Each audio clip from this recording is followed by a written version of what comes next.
So what's up mga bossing, no? Pag-usapan natin sa video nito kung ano ba yung pinagkaiba ng bolt-on versus bore-up.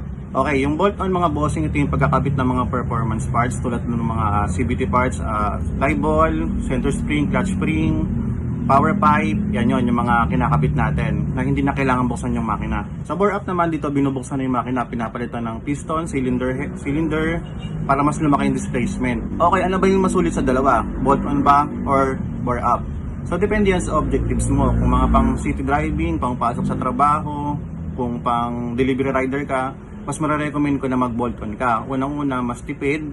Tapos hindi mo naman kailangan ng ganong kalakas ng makina para dun sa daily use mo ng motor. Pero kung talagang nakukulangan ka sa performance ng motor mo, talagang gusto mong lumabas yung maximum potential ng motor mo, doon ka na magbo-bore up. Sa bore up, mas gagastos ka na ng mas malaki unlike dun sa bolt-on dahil kailangan nang buksan yung makina tsaka mas mahal yung mga pyesa na kailangan mong bilhin. Okay, again, ano ba yung masulit? Bolt-on ba or bore up? Depende yan sa objectives mo sa motor mo. So kung delivery rider, kung daily use, city driving, bolt-on. So kung kailangan mo talagang ilabas yung maximum performance ng motor mo, doon ka na kailangan mag-bore up.